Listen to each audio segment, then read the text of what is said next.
The dramatic rise of fascism in the wake of the First World War was one of the most far-reaching and consequential events of the century, and perhaps all of history. While it first showed up with the rise of Benito Mussolini in Italy, the ideology and its various implementations by other regimes in the decades to come, particularly Nazism, have since shaped the modern world in more ways than we can count. While nowadays we tend to call every authoritarian form of government fascist, academics maintain that it has a specific meaning and characteristics that may not be in line with other forms of dictatorships. It's characterized by a strong focus on nationalism, militarism, totalitarianism, radical anti-communism, a surprisingly common thread among all fascist movements, a singular strong leader that promises to restore things to an old glorious state of nation, and authoritarianism.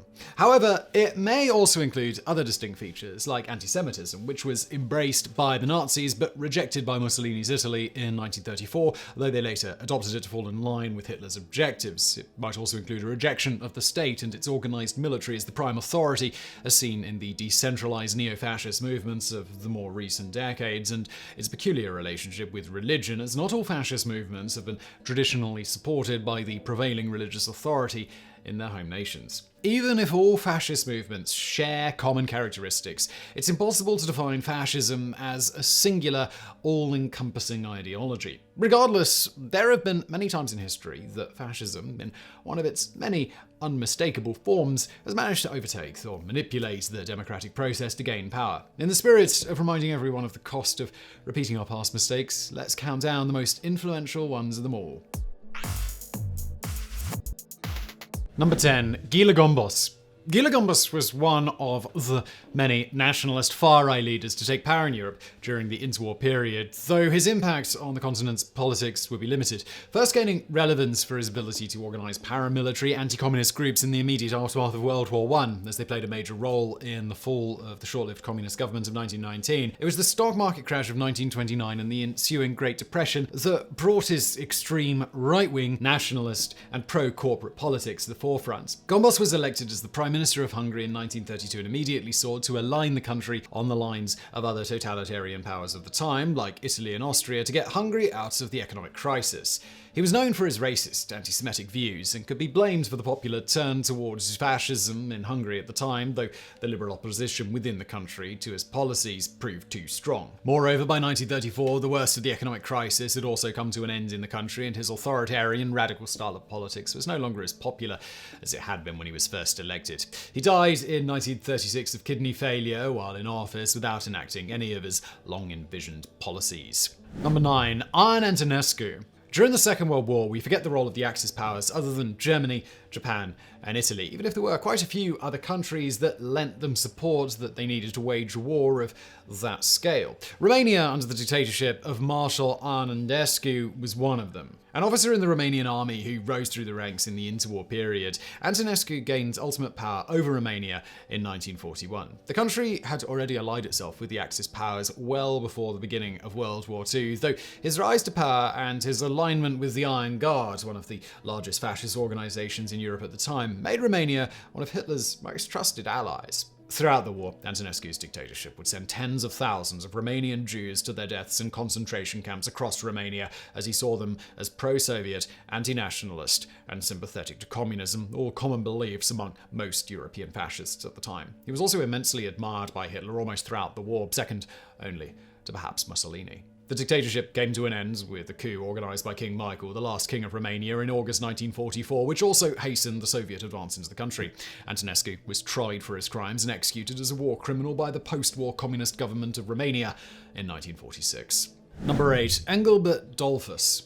When Engelbert Dollfuss first became Chancellor of Austria in May 1932, it wasn't strictly an authoritarian takeover, even if some of his allies, like Heimwehr, a paramilitary far-right nationalist group, would definitely fall on the fascist side of the spectrum. That, however, would last roughly 1 year, when in 1933 he forcefully dissolved parliament and established an authoritarian corporatist regime along the lines of Portugal's Estado Novo. Dollfuss occupies a peculiar place in this video, as even despite his anti-communist, nationalist, pro-corporate and extreme right-wing stance, the usual fascist stuff, he was still vehemently anti-Nazi. It was a period of uniquely Austrian style of fascism backed by Mussolini's Italy, with all the features of other fascist states at the time, though it resisted Austria's entry into Nazi Germany's sphere of influence. His regime was also way less brutal than most other entries in this video, though that may just be because it didn't last very long, as he was assassinated in an attempted coup by members of the Austrian Nazi Party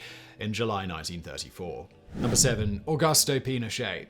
While September the 11th may mean something completely different for the rest of us, for Chileans, the day would always be remembered for General Augusto Pinochet's violent US-backed military takeover of Chilean democracy in 1973. Elected as the commander-in-chief by the democratically elected socialist government of Salvador Allende barely 19 days before the coup, Pinochet's regime would go on to become a benchmark for dictatorial neo-fascist CIA-backed regimes in Latin America throughout the Cold War era. During his stint as the president from 1974 to 1990, even if he stayed on as the chief commander until as late as 1998, the regime would be remembered for its torture and assassination of tens of thousands of political opponents, which included trade unionists, leaders of socialist organizations at home and abroad, student organizations, and really just anyone who publicly opposed his authoritarian, militaristic style of governance. Pinochet's legacy endures in the form of the aggressively free market neoliberal policies that are still enshrined in the Chilean constitution. However, thanks to the widespread protests of 2009 and a subsequent popular referendum in 2020, the government agreed to rewrite it, a decision that was unanimously celebrated across the country. Number 5. The regime of the colonels. While the 1967 coup in Greece was different from other fascist movements on this list due to its lack of classic fascist features like imperialism and one-man leadership, academic sources from the time squarely place it as a fascist regime due to its general nature. Organized by a bunch of, yeah, you guessed it, colonels from the Greek military that wanted to subvert the democratic process in the upcoming general elections, it was the focal point of the years-long political battle between the right and left that had been brewing in Greece at the time. The takeover was swift, carried out with military installations set up at strategic locations across Athens and a swift arrest of all political opponents, mostly anarchists, communists, and others from the left of the spectrum, but also democratic socialists and centrists. The regime of the colonels, as it's colloquially called in Greece and elsewhere, ruled until 1974 with an iron fist, with widespread reports of torture and political assassinations against those who opposed it. One of the many worrying features of the regime was its antagonism towards student movements, as it regularly suppressed elections and other democratic movements in colleges across the country. One particularly gruesome example was the uprising at the Athens Polytechnic College, resulting in the military entering the campus with a tank and other military-grade weapons and killing at least 34 students and protesters, even though unofficial casualty numbers are far higher. Number 4. Antepovelets. When Hitler's forces successfully invaded the Kingdom of Yugoslavia in 1941, a large part of it was partitioned among major Axis powers like Germany, Italy, Romania, Hungary, etc. Croatia, however, was turned into a puppet state directly under German control owing to the recent resurgence of the Ustaše within its borders, a far-right pro-Nazi movement founded by Antepovelets. From 1941 to the end of the war in 1945, the independent state of Croatia included the present state of Croatia, almost all of Bosnia and Herzegovina, and some parts of Serbia. It was a crucial ally in the Axis war effort, as it not only militarily supported them on almost every front in the Western theatre, but the Ustaše were also instrumental in countering perhaps one of the most successful anti-fascist rebellion movements in history, the Yugoslav partisans. The puppet state endured until the ending phases of the war in 1945. During that time, Pavelic was directly responsible for the genocide of anywhere between 300,000 to 700,000 Serbs, Romas, Jews, partisans, prisoners of war, and other political opponents in Croatia's own parallel version of the Holocaust, though we'll never know the true extent of the tragedy. Pavelic never stood official trial for his crimes, though, as he escaped to Argentina via channels used by many other fascist and Nazi war criminals in the post-war era. Number 3. Francisco Franco.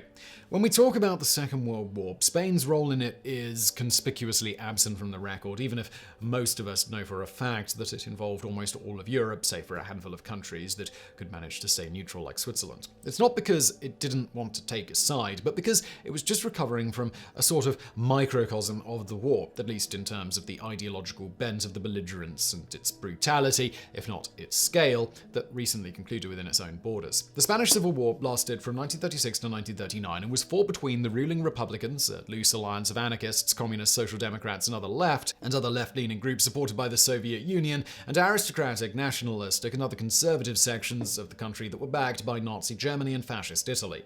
It was a brutal, armed conflict, and while the precise extent of the destruction is hard to quantify, records put the casualty numbers to be anywhere between 500,000 and 1 million people. The result was an overwhelming victory for the right-wing rebels, providing grounds for Italy and Germany to test many military maneuvers that they'd end up deploying, often to great success, during World War II. It paved the way for the regime of Francisco Franco, perhaps the longest-lasting fascist leader on the list, who was responsible for the deaths of anywhere between 200,000 and 400,000 of his political opponents in more than 190 concentration camps of his own. While he kept Spain officially out of World War II, he did send around 50,000 volunteers to aid the Germans on the Soviet front. In the almost 4 decades that his regime lasted, Franco would rule Spain with his unique style of fascism that promoted militarism, anti-communism, trade protectionism, and suppression of women's rights. Number 2. Benito Mussolini.